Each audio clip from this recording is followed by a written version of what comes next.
Hello, today I want to talk about labor market conditions here in the United States. Now, I do have another video on this topic. You can watch it by following this link right here. Cover a number of things today, but I specifically want to highlight the differences between urban and rural America. Before I get there, let's look at the unemployment rate for the US as a whole. We see the giant spike there due to the COVID pandemic.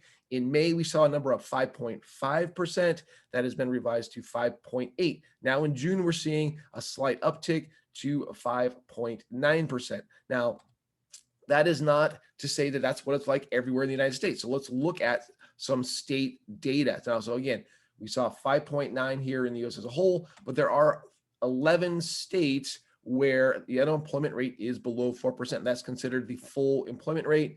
We see in this 4 to 5.5% range. We see that it has gone down from 19 to 14, but that means it has jumped into this 5 to 7% range. So we've seen a number of states have increases in unemployment rate. We now have 17 states in this 5.5 to 7% range. And if we go above 7, some slightly good news here, we went from 9 to 8 states there. On the low end of the scale, we see Nebraska at 2.5% unemployment. And at one of the higher ends, we're going to see Connecticut here at 7% unemployment. Now, again, things are not equal everywhere in the United States. So let's look at some cities. Now, this is staggering.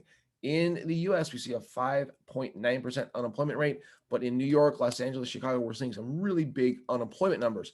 Now, to put that in perspective, those cities contain 4.6% of the population, but those cities contain 13.4% of the unemployment rate. So in cities, things are much worse than they are in rural areas.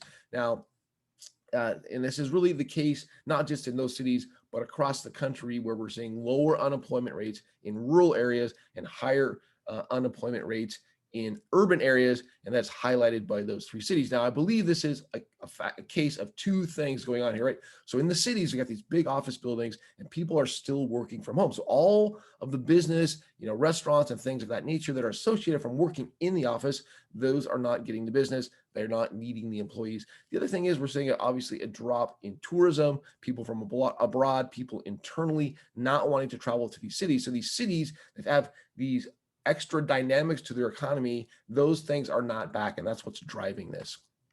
Now, the big question for me is, what does this mean for the Fed? Because unemployment is part of their dual mandate. Will they use this as an excuse to keep rates too low for too long, like they always do? I would argue they probably are going to use this and other things to do so. Now, you can watch other videos where I talk about the Fed by following all of these links here. I hope you will enjoy those videos. But one of them is a criticism of their propensity to keep rates too low for too long and the negative consequences associated with that.